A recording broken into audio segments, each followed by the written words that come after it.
প্রিয় দর্শক, সিলডিবির সংবাদ শিরোনাম অনুষ্ঠানে আপনাদেরকে স্বাগত জানাচ্ছি। এই অনুষ্ঠানে আমরা একটি জাতীয় এবং দুটি স্থানীয় পত্রিকার শিরোনামের উপর ভিত্তি করে পর্যালোচনা করে থাকি, পর্যালোচনা শুনি। আজকে আমরা দুঃখিত, জাতীয় কোনো পত্রিকা সিলেটের বাজারে পাওয়া যায়নি আমরা যখন পত্রিকা সংগ্রহ করি তখন পর্যন্ত, যে কারণে আমরা শুধুমাত্র দুটি স্থানীয় পত্রিকা নিয়ে আজকে কথা বলবো। অবশ্য আমাদের স্থানীয় পত্রিকা ইদানিং জাতীয় খবরগুলো খুব গুরুত্ব সহকারে প্রকাশ করে থাকে, আজকেও দেখছি তারা প্রকাশ করেছে। এই অনুষ্ঠানটির পরিকল্পনা করেছেন শেখ নুরুল ইসলাম, আর অতিথি হিসাবে আজকে আছেন অধ্যাপক মোহাম্মদ আব্দুল লতিফ, একজন লেখক এবং উদ্যোক্তা। আর অনুষ্ঠানটি সম্প্রচারিত হচ্ছে গোয়েনঘাটের পিআইন এগ্রো ফার্ম এন্ড প্রোডাক্টস এর সৌজন্যে। এই প্রতিষ্ঠানটি প্রতিষ্ঠা করেছেন আমাদের একজন সাংবাদিক এবং রোটারিয়ান এম এ রহিম।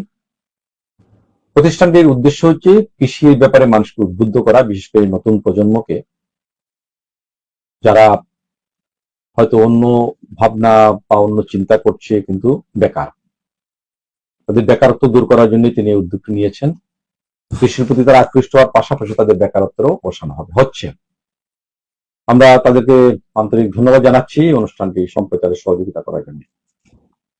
আমাদের হাতে আছে আজকে স্থানীয় পত্রিকা সিলেট মিরর। প্রথমেই শিরোনামগুলো আমি পড়ে নিই, এরপর আমরা পর্যালোচনা শুনবো। পুলিশ কোনো দলের নয়, পুলিশ সপ্তাহ উদ্বোধনী অনুষ্ঠানে প্রধানমন্ত্রী। জনগণের শান্তি ও নিরাপত্তা নিশ্চিতে সর্বোচ্চ আন্তরিকতা সক্ষমতা নিয়ে দায়িত্ব পালন করুন। সিলেটে হামির উপসর্গে আরো 2 শিশুর মৃত্যু, এ নিয়ে মোট মৃত্যু 26, আশঙ্কাজনক সংখ্যা। স্থানীয় নির্বাচনে সিলেটে এনসিপির 9 প্রার্থী। জেলা প্রশাসনের উদ্যোগে সভা খাল খননে একদিনে অংশ নেবে 50,000 মানুষ, 10 লাখ গাছ রোপণের লক্ষ্যমাত্রা। সুনামগঞ্জে বজ্রপাতে স্কুল ছাত্রীর মৃত্যু। সিলেট ও হবিগঞ্জে সড়ক দুর্ঘটনায় 2 তরুণের মৃত্যু। টাওয়ার হ্যামলেটসে বাজিমাত, 45 কাউন্সিলরের মধ্যে 37 জন বাংলাদেশি। লুৎফুরের এসপায়ারের ঐতিহাসিক স্থান। ছাতকে খেলার মাঠে 2 পক্ষের সংঘর্ষে আহত 10। রাতে কেটে দেওয়া বাঁধ মেরামত, কৃষকের স্বস্তি। লন্ডনের 4 বড়তে কাউন্সিলে নির্বাচিত 80 জন বাংলাদেশি। মৃত্যুভয় পেরিয়ে জয়ী আমিনা। সিলেট মিররের শেষ পৃষ্ঠার সংবাদ শিরোনাম, ওসমানী মেডিকেল কলেজের নতুন অধ্যাপক ডাক্তার মুস্তফা তৌফিক। সুনামগঞ্জে বিজ্ঞান মেলা, জেলায় প্রথম হাওরে ভাসমান বিস্কুট প্রকল্প। বইমেলার উদ্বোধনকালে সিসি প্রশাসক। সাহিত্য সংস্কৃতি সিলেটের ইতিহাস সমৃদ্ধ ও ঐতিহ্যবাহী। সংবাদ সম্মেলন, খালখননের নামে মালিকানাধীন জমি খনন বন্ধের দাবি। দেশে হাম ও উপসর্গে 4 শতাধিক শিশুর মৃত্যু। পাওনা টাকার জেল সংঘর্ষে বৃদ্ধের মৃত্যু। মৎস্য কর্মকর্তার অপসারণ দাবিতে কমলগঞ্জে মানববন্ধন। জৈন্তাপুরে শাপলা বিল ঘিরে উন্নয়ন পরিকল্পনা। গোয়েনঘাটে নাগরিক সভা রাতারগুলকে সংকটাপন্ন এলাকা ঘোষণার দাবি। নাসিম হুসাইনের টাকা ছিনতাই বিচারের দাবিতে সুনামগঞ্জ সমিতির মানববন্ধন। মত বিনিময়কালে ভুক্তার মহাপরিচালক, স্থিতিশীল বাজার গড়তে কাজ করতে হবে। জগন্নাথপুরে যুবকের ঝুলন্ত মরদেহ উদ্ধার। বিশ্বনাথের পুকুরের পানিতে ডুবে শিশুর মৃত্যু। মধ্যনগরের পুলিশ সদস্য 21 দিন ধরে কারাগারে। মিরাজের ফাইভারে প্রথম ইনিংস লিড বাংলাদেশের। লতিফ ভাই, আমরা বেশ কিছু শিরোনাম পড়লাম। আজকে যেহেতু জাতীয় পত্রিকা নেই আমাদের হাতে, আমরা জাতীয় বিষয়গুলো এখান থেকেই উদ্ধৃত করব। পুলিশ কোন দলের নয়, পুলিশ সপ্তাহে প্রধানমন্ত্রী উদ্বোধন অনুষ্ঠানে। এটা আসলে বর্তমান কাল না ভবিষ্যৎ কাল, এটাই তো আমি বুঝতে পারছি না। পুলিশ কোনো দলের নয়, হয়তো ভবিষ্যৎ কাল, এবং আমাদের কাঙ্ক্ষিত ভবিষ্যৎ কাল। আমরা চাই পুলিশ কোনো দলের হোক না। আচ্ছা, এই কথাটা কি নতুন? হ্যাঁ, কিন্তু কথাটা পুরাতন। ওই যে গরু গাছ খায় এরকম, পুলিশ কোনো দলের নয় এরকম বিষয় আর কি। হ্যাঁ, তো ঘটনাটা হচ্ছে আমরা এক্সপেক্ট করি মাননীয় প্রধানমন্ত্রী যেটা বলছেন এটা উনি করবেন, এটা এক্সপেক্ট করি। তো বর্তমানে পুলিশ দলের, অতীতেও পুলিশ দলের ছিল এবং খুবই দলের ছিল। খুব তাড়াতাড়ি এবং পুলিশ মানে সরকারের ইশারায় মানুষকে খুন করেছে, গুম করেছে, হ্যাঁ, মানুষকে মেরে ফেলেছে, মানুষকে ইন্ডিয়া পাঠাইছে, সবকিছু করছে। আপনি কি এই বিষয়টা আমি যে কথাটা বলতে চাইছিলাম, খুব শিগগির দলের থাকবে না, এই জন্য সম্ভাবনা কতটুকু দেখেন? সম্ভাবনা দেখি না। কারণ হচ্ছে দলীয়করণ তো চলছে সব জায়গায়। হ্যাঁ, আমার দলের লোক না হলে আমি স্বস্তি বোধ করি না, মনে করি যে এরা নিরপেক্ষ না। আর নিরপেক্ষতার সংজ্ঞা তো মাননীয় প্রয়াত প্রধানমন্ত্রী একবার বলেছিলেন যে দেশে পাগল আর ইয়ে ছাড়া, শিশু ছাড়া কেউ নিরপেক্ষ না। এই সংজ্ঞাটা বলেছিলেন উনি সংজ্ঞাটা আসলেই সঠিক। হ্যাঁ, এখন আমার দলের না হলে পুলিশ হয় না। হ্যাঁ, এই জিনিসটা পুলিশকে বুঝতে হবে। পুলিশের চেয়ারটা হচ্ছে এমন, পুলিশ যখন ফিল করবে যে এই আমার চেয়ারটা আমার, এই চেয়ারে প্রধানমন্ত্রীর বা কোনো মন্ত্রীর বা কোনো রাজনৈতিক নেতার কোনো অধিকার থাকবে না। থাকুন যেই থাকুন, আমি আমার পথে চলবো, এতে যদি আমি মরতে হয় মরবো। এই যে আমাদের জেনজিরা যে আন্দোলন করলো, নিজের জানটা দিয়ে দিল। হ্যাঁ, অস্ত্রের মুখে নিজের জানটা, মা নিজের বাচ্চাকে ফেলে দিল। ইতিহাসে বিরল, সারা বিশ্বে আপনি এরকম ঘটনা দেখবেন না। এরকম যদি পুলিশ মনে করে আমরা মরতে হয় মরবো, কিন্তু এই দেশকে বেহিংসাব মুক্ত করা, এই দেশকে সন্ত্রাস মুক্ত করে ছাড়বো ইনশাল্লাহ, এটা যদি বলে তাহলে সম্ভব, না হলে সম্ভব না। যেমন খুব শিগগির একটা ঘোষণা আছে, খুব শিগগির কিছু লোক নেওয়া হবে, বেশ কিছু লোক নেওয়া হবে। এর মধ্যে দিয়ে হয়তো আমরা দেখবো যে পুলিশ দলের না দলের নয়। না, এটা তো মানে আপনি কি দেখবেন এটা তো আপনি বুঝতে পারছেন। আমাদের দিবাস্বপ্ন আমরা আশা করি পুলিশ দলের না হোক, এটা আমাদের দিবাস্বপ্ন। প্রফেসর ইউনূস একবার তার বক্তৃতায় বলেছিলেন, আমি দিবাস্বপ্ন দেখি এই আমরাও দিবাস্বপ্ন দেখি পুলিশ কোনো দলের না। কিন্তু আসলে এই স্বপ্নটা বাস্তবায়ন হবে কিনা আমরা জানি না। এটা সব নির্ভর করে, যদি মাননীয় প্রধানমন্ত্রী চান যে উনি একটা স্মরণীয় প্রধানমন্ত্রী হতে, উনি একটা বিশ্বনারী প্রধানমন্ত্রী হতে, উনি জাতির হৃদয়ের মধ্যে স্থান গ্রহণ করতে, উনি যদি চান এটা হবে। আর যদি পুলিশ প্রশাসন যে আসে সেও যদি চায় যে পলিটিক্যাল নেতা যেই হোক আমি মানবো না, আমি আমার চেয়ারে মর্যাদা রাখবো, ইটস পসিবল। সেজন্য পুলিশদের মেরুদণ্ড সোজা হতে হবে। যারা পুলিশ আছে তাদের মেরুদণ্ড সোজা হতে হবে। বিদেশে, আমাদের দেশে পুলিশ মানেই হচ্ছে দুর্নীতি। আপনি যদি মানুষ মনে করে, হ্যাঁ, মানুষ মনে না, বাস্তবতা। কারণ হচ্ছে আপনি যদি অত্যাচারিত হন, আপনার যদি গড়ে চুরি হয়, আপনি একটা মামলা করতে হলে টাকা লাগে। হ্যাঁ, এইটা বাস্তবতা। হ্যাঁ, সেজন্য এই বাস্তবতার ঊর্ধ্বে উঠে যদি দেশটাকে আপনার আইন শৃঙ্খলা পরিস্থিতি ঠিক করতে হয়, তাহলে একমাত্র পুলিশ বাহিনী পারে আইন শৃঙ্খলা ঠিক করতে, আর কেউ পারে না। আমি ব্যক্তিগত সারা বিশ্বে কোথাও কিন্তু পুলিশ, উন্নত বিশ্বে পুলিশ কিন্তু ঘুষ খায় না। আমাদের দেশে ঘুষ ছাড়া পুলিশকে কল্পনা করা যায় না। আমি ব্যক্তিগতভাবে যেটা মনে করি, বিভিন্ন সময় বলেছিও যে একটি প্রশিক্ষিত পুলিশ বাহিনী যারা সম্পূর্ণ নিরপেক্ষ থেকে আপনি যে কথাটা বলতে চাইছেন আমরা গড়তে পারি, তাহলে আমাদের অনেক সমস্যার সমাধান হয়ে যাবে। এটা হবে না। ডেডিকেটেড পুলিশ বাহিনী, প্রশিক্ষিত পুলিশ বাহিনী আরো চুরিটা শিখে আছে, আরো প্রশিক্ষিত, মানে আমাদের প্রশিক্ষণের ঘাটতি আছে। ডেডিকেটেড যদি পুলিশ বাহিনী হয়, পুলিশের সারদা প্রশিক্ষণ, দুর্দান্ত প্রশিক্ষণ, এখনো ভালো প্রশিক্ষণ। প্রবলেম হচ্ছে কি, আপনি গত টার্মে দেখেন পুলিশের নিয়োগ কিভাবে হয়েছে। হ্যাঁ, স্বরাষ্ট্রমন্ত্রী স্লিপ দিছে, পুলিশ নিয়োগ হয়ে গেছে। সবসময় এরকম এভাবে চলছেই। হ্যাঁ, এখন ভবিষ্যতে চলবে, বর্তমানে চলবে, এটা আমরা মনে করি। আর আশা করি যে পুলিশ কোনো দলের হবে না, আশা করি সরকার কোনো ইন্টারফেয়ার করবে না, আশা করি সরকারের মন্ত্রীকে যখন পুলিশ ধরতে যাবে সমস্যা হবে না। এই যে পার্শ্ববর্তী দেশ ইন্দিরা গান্ধীকে ইয়েতে পুলিশ ধরলো, হ্যাঁ, এবং সিটিং প্রধানমন্ত্রীকে ধরে ফেললো। হ্যাঁ, কোনো সমস্যা হয় নাই। হ্যাঁ, ধরতে পারছে, তাদের মেরুদণ্ড খারাপ, এজন্য ধরতে পারছে। আমি প্রশিক্ষণ যে বিষয়টা আমি সামনে এনেছি, যে প্রশিক্ষণ মানে আমরা মনে করি যে তার মানসিক একটা পরিবর্তন আসবে, ডেডিকেশন দরকার। ডেডিকেটেড হতে হবে, একটা ডেডিকেটেড পুরো দলের নয়, সে জাতির এবং দেশের, এটা তার মাথায় ঢুকানো লাগবে। এটা প্রশিক্ষণের মাধ্যমে। এটা আসলে কেমনে ঢুকাবেন, এটা কঠিন ব্যাপার। এই আমাদের প্রেক্ষাপটে কেমনে ঢুকাবেন, কারণ এখানে তো যে সিস্টেম, এই সিস্টেমে ঢুকানো যাবে না। একটা টোটাল ডেডিকেটেড বাহিনী যদি হয়, হ্যাঁ, যে তাদের পক্ষে সম্ভব হবে। আমরা একটু হামের বিষয়ে আসি। সিলেটে হামের উপসর্গে আরো 2 শিশুর মৃত্যু, এ নিয়ে মৃত্যু দাঁড়িয়েছে 26, এবং দেশের অন্যান্য জায়গায় তো আছেই। দেশে হাম উপসর্গে 4 শতাধিক শিশুর মৃত্যু হয়েছে এই পর্যন্ত। পরিস্থিতিকে কি, এটা চরম দুঃখজনক একটা বিষয়। হামে যে মৃত্যু, এই মৃত্যুর ব্যাপারেও আমরা বক্তব্য শুনছিলাম, মাননীয় চিকিৎসা কি যেন স্বাস্থ্যমন্ত্রী বক্তব্য শুনছিলাম যে সব ব্যবস্থাই আছে, এরপরেও দেখছি মৃত্যু মিছিল বাড়ছে। তো সব ব্যবস্থা যদি থাকে, আসলে এটাকে ইমপ্লিমেন্ট করা হচ্ছে কিনা। সব ব্যবস্থাটা কি? হ্যাঁ, ওই যে আইসিইউ ব্যবস্থা, আইসোলেশন ব্যবস্থা, এইসব বলা হয়েছিল যে আছে, কিন্তু আলটিমেটলি ব্যবস্থা করা হয়েছে বলা হয়েছিল, যদিও পত্রিকায় তখনই আসছে যে হ্যাঁ ব্যবস্থা নেই। এবং সংসদেও অনেকে বলেছে যে এই ব্যবস্থাটা কোথাও নেই, আইসোলেশন ফেসিলিটিস নেই। তারপরও মাননীয় স্বাস্থ্যমন্ত্রী যেহেতু বলেছেন, উনার যদি ব্যবস্থা থেকে থাকে তাহলে এই মৃত্যুগুলা কেন হবে? হ্যাঁ, এগুলাকে ট্যাকল দেওয়া দরকার। হ্যাঁ, এগুলাকে ট্যাকল দেওয়া দরকার। আসলে আপনি যদি বলেন আল্লাহ মাল আল্লাহ নিছে, তাহলে বলার কিছু নাই। কারণ হচ্ছে প্রত্যেকটা জিনিস একটা সিস্টেমেটিক হইতে অবশ্যই। চলে। আল্লাহর মাল যদি আল্লাহ নেয়, আগে তো প্রসূতি মৃত্যু হতো প্রচুর পরিমাণে, এখন প্রসূতি মৃত্যু হয় না। কারণ হচ্ছে চিকিৎসা ব্যবস্থা উন্নত হওয়াতে প্রসূতি মৃত্যু হয় না।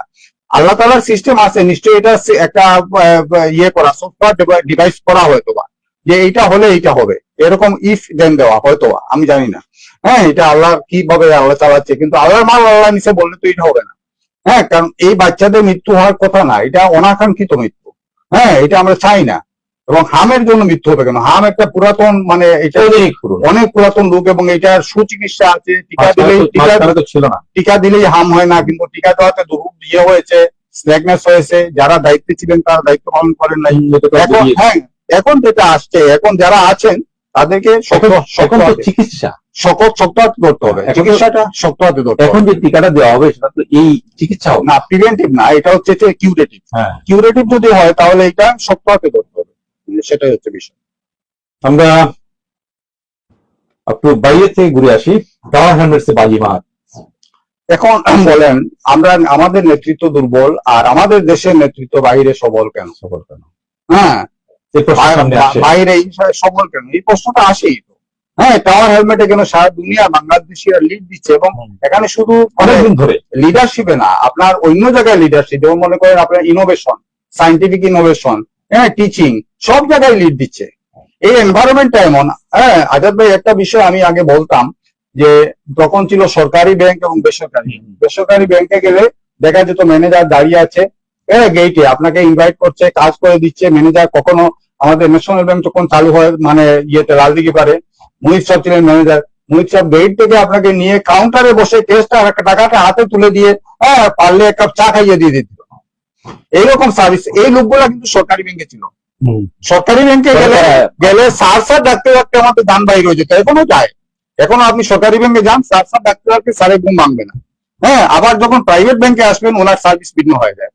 এই যে আমাদের লিডারশিপ, আমাদের দেশে থাকলে করাপশনে জর্জরিত লিডারশিপ, করাপশন ছাড়া কিছুই বুঝে না।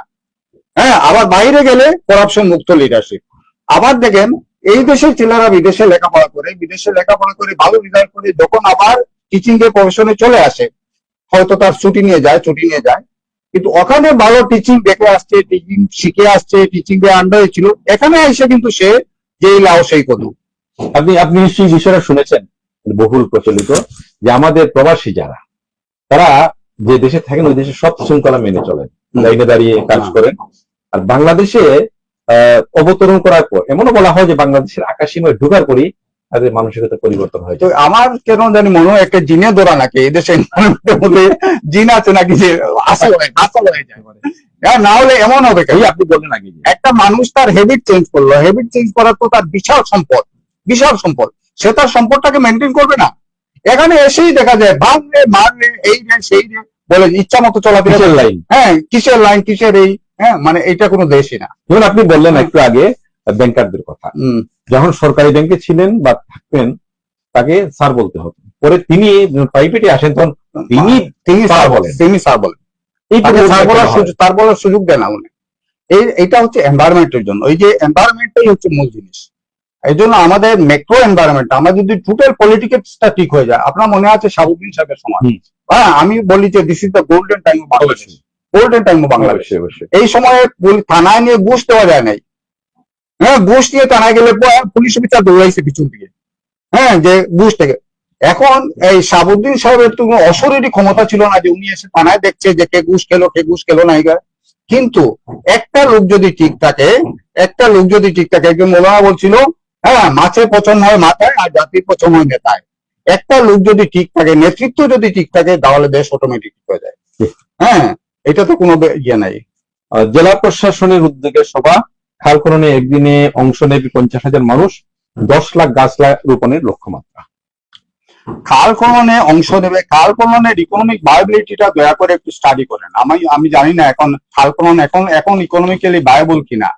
হ্যাঁ, আগে খাল ছিল, পানি ছিল, নদী ছিল, হাওর ছিল, বিল ছিল, এখন হাওরই নাই, খাল কোথায় খনন করবে না, পানি কোথায় যাবে, হ্যাঁ, এগুলা একটু ইকোনমিক্যাল স্টাডি করে দয়া করে কথাবার্তা বলেন।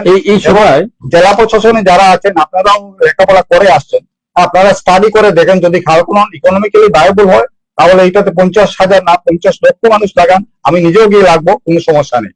আর যদি ইকোনমিক্যালি ভায়াবল না হয় তাহলে যারা উদ্যোক্তা তাদেরকে দয়া করে বোঝান যে এটা ইকোনমিক্যালি ভায়াবল না। এই দেশের মানুষের জনশক্তি 50,000 মানুষের জনশক্তি, 50 লক্ষ মানুষের জনশক্তি, এদের টাইম ভ্যালু অফ মানি আছে। এরা যে তাদের সময়টা দিবে এখানে তার একটা ভ্যালু আছে, এই ভ্যালুটা ক্যালকুলেশন করতে হবে। আপনি হয়তো টাকা দিবেন, এই টাকাটা আবার রাষ্ট্র থেকে যাবে, সেজন্য এগুলা ক্যালকুলেশন করে দয়া করে আগান। ক্যালকুলেশন করে যদি খাল খনন ভালো হয়, একসময় খাল খনন খুবই ফ্রুটফুল ছিল, আমি জানি না এখন কি আছে না আছে, আমার এটা জ্ঞানের স্বল্পতা। সেজন্য এটা স্টাডি করে যদি এটা ইকোনমিক্যালি ভায়াবল হয়, it's okay, it's a good idea. খাল খনন নদীমাতৃক বাংলাদেশ নদীমাতৃক হবে। খাল খননটা বেশ পুরনো বিষয়, কিন্তু প্রতিবারই খাল খননের পর এটার প্রতি আর যত্ন নেওয়া হয় না। অনেক উদাহরণ আছে। জেলা প্রশাসনের যে সভা, সেই সভায় অবশ্যই এটা সিদ্ধান্ত হয়েছে যে খাল কোন জায়গায় খনন করা হবে আগে দেখা হবে, চিহ্নিত করা হবে, তারপরে খনন করা হবে। আর গাছ লাগানোর তো ব্যাপার আছেই। তো আমরা আশা করি যে তারা সুষ্ঠুভাবে, আপনি যে কথাগুলো বলেন সেইভাবেই তারা কাজ করবেন। আমরা একটু এটা প্রত্যাশা আমাদের, প্রত্যাশা অবশ্যই আমাদের থাকলো।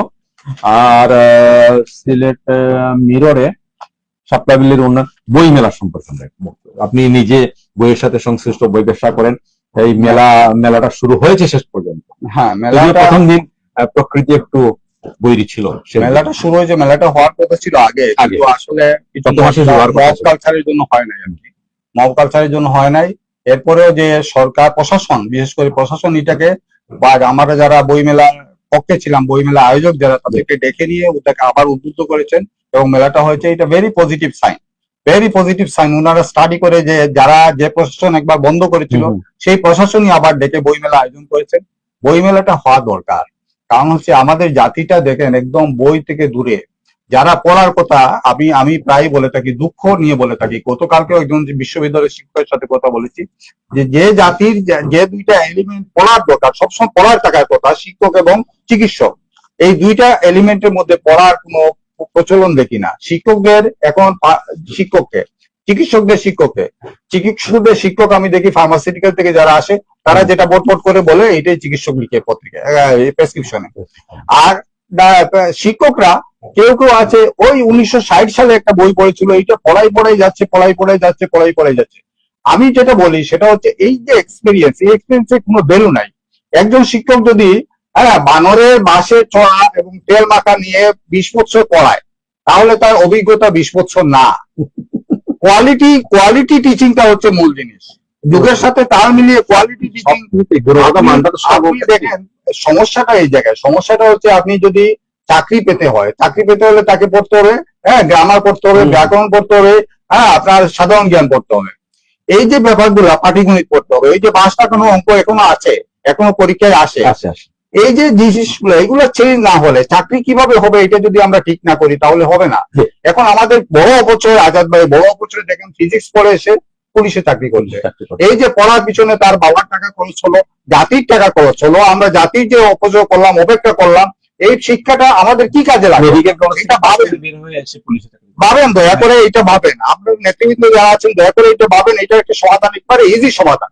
প্রত্যেকটা সাবজেক্ট ওয়াইজ পরীক্ষা নেন, সাবজেক্ট ওয়াইজ প্লেসমেন্ট করেন, প্লেসমেন্টটা সাবজেক্ট ওয়াইজ হবে, যে সাবজেক্টের তাকে সেই সাবজেক্টে প্লেসমেন্ট করে। এটা কঠিন কিছু না, আপনারা দয়া করে এটা থেকে সরে আসেন। Specialization to specialization. আপনি একটা বিষয় এনেছেন যে ফার্মাসিউটিক্যাল কোম্পানিগুলোর প্রতিনিধি যারা আছে তাদের প্রসঙ্গটা, যে তারা ডাক্তারকে যেটা দিয়ে কনভিন্স করতে পারে ডাক্তার সেটা নেয়।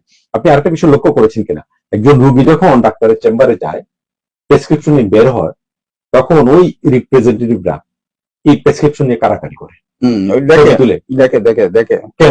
ছবি তুলে ওই যে গিফট দেওয়ার জন্য, ডাক্তারকে গিফট দেওয়ার জন্য। যদি ডাক্তার মানে প্রেসক্রিপশনে বেশি করে তার কোম্পানির ওষুধ লিখে, তাহলে তার বাসায় ফ্রিজ যাবে, দিয়ে যাবে, এগুলো দেখে বুঝতে পারি। না আমি বলতে চাইছি, যেমন আমার কাছে কয়েকদিন আগে চেয়েছিল, এটা আমার পার্সোনাল বিষয়, আমি দেবো কেন আপনাকে। এখানে আমার রোগের বর্ণনা আছে, তার ঔষধ তো মুখ্য নয় আমার কাছে। আমার রোগের বর্ণনা সে জানবে কেন?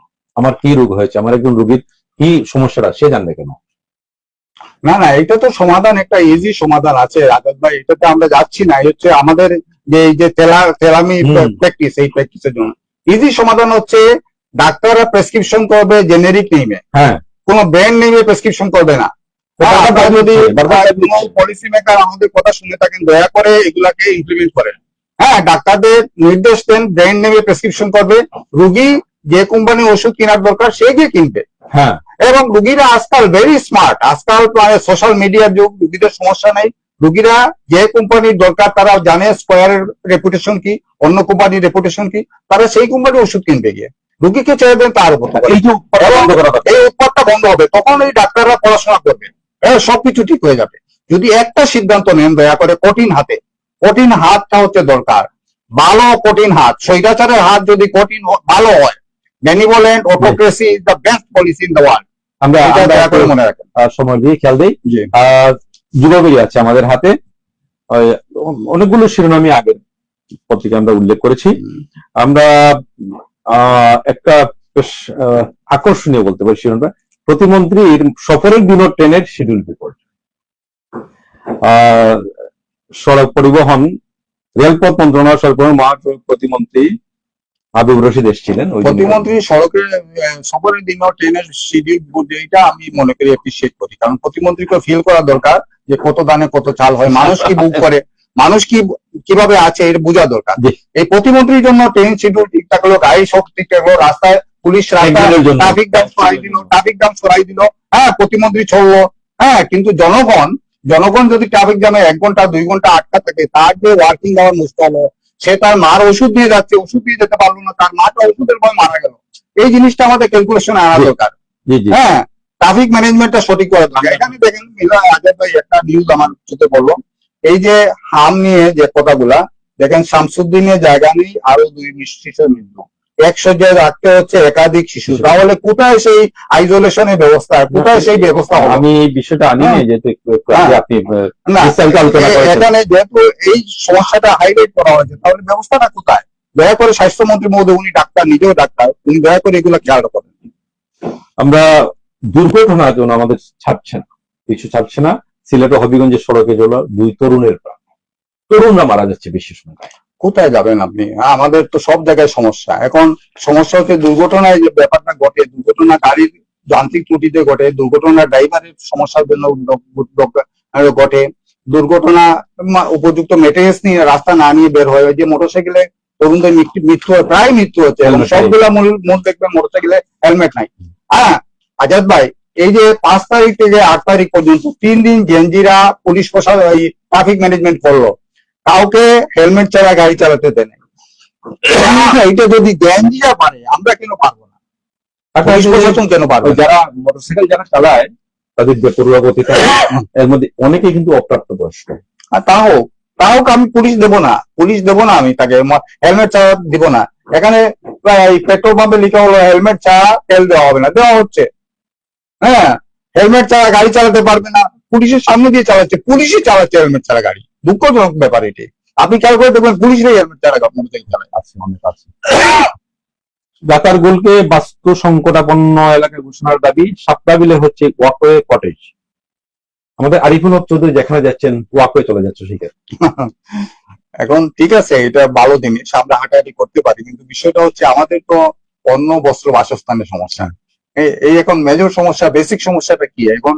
হ্যাঁ, আপনার মাসলো তার নিড হায়ারার্কি ঠিক করছিল। ফার্স্ট নিড হচ্ছে মানুষের অন্ন বস্ত্র বাসস্থানের সমস্যা, ফিজিক্যাল নিড। সেকেন্ড নিড হচ্ছে মানুষের safety need, security need. Third need হচ্ছে সোশ্যাল নিড। হ্যাঁ, ফোর্থ নিড হচ্ছে মানুষের ইগো নিড। ফিফথ নিড হচ্ছে সেলফ অ্যাকচুয়ালাইজেশন নিড। এখন নিডের একটা হায়ারার্কি আছে, একটা ফুলফিল হলে আরেকটা দরকার, একটা ফুলফিল হলে আরেকটা দরকার।